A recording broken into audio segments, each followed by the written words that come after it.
Nós celebramos a festa dos santos inocentes. Quem foram os santos inocentes?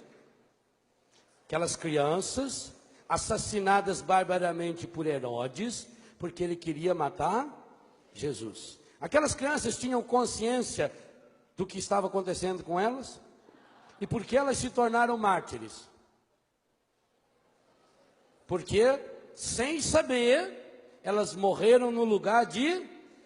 Pois muito bem, Mateus 25, Jesus diz: aquilo que você fizer ao menor dos meus irmãos, você faz a mim. Logo, tem irmão menor do que um filho na barriga de uma mãe?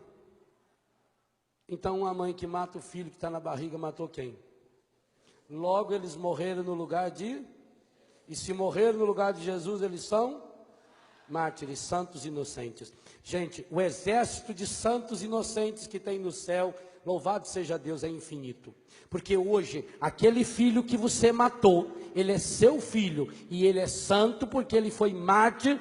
Ele morreu em consequência do pecado no mundo, ele morreu no lugar do próprio Cristo, e hoje ele está grudado naquele exército de santo inocente. E você mãe, e você pai, que um dia, Deus o livre e guarde, fez um aborto, e esse hoje está no céu, ele está intercedendo pela sua salvação. Olha bem o que é a concepção maravilhosa da graça de Deus, e isso é doutrina da igreja católica, sim, é aquilo que a igreja canta na noite da Páscoa: ó feliz culpa de Adão, que nos mereceu tão grande Redentor. Então você, minha irmã, você, meu irmão, que um dia cometeu o pecado do aborto, ao tomar posse da graça de Deus em sua vida, a partir desse pecado terrível, desse pecado hediondo, desse pecado medonho, você tem um filho que está no céu, e que é santo, e que hoje está intercedendo pela sua cura, intercedendo pela sua restauração. E a grande reparação que você pode fazer para esse seu filho, que você assassinou barbaramente, não tira o peso do crime.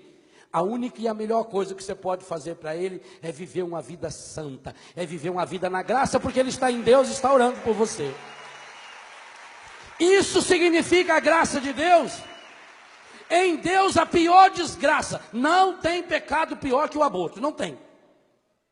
É o pecado mais contrário da natureza. Não tem pecado pior. Mas em Deus até mesmo esse pecado. E especialmente um combate espiritual contra as vítimas do aborto. E diga você, as vítimas do aborto não foram as crianças que morreram. Essas estão no céu e são santos inocentes. As vítimas do aborto são homens e mulheres que continuam pela vida, condenando-se, provocando enfermidades, doenças em cima de doenças, e atraindo para si a desgraça, a própria ira divina, e mais do que a ira divina, porque a ira divina transforma-se em misericórdia, em graça, quando nos abrimos a ela. Você torna-se um emissário, um mensageiro da morte, um emissário do encardido, quando você assume e quando você protege, infelizmente, esse crime. Não adianta a gente passar a mão na cabeça das pessoas. Gente, enquanto nós estivermos produzindo a desgraça que estamos produzindo, o assassinato em massa, mais de 1 milhão de crianças assassinadas, meu Deus. E eu repito, a minha grande preocupação não são essas crianças, porque essas estão em Deus. Essas eu sei que estão em Deus. A minha preocupação é você, mãe, é você, pai, que ficou, a insensibilidade que vai ficando.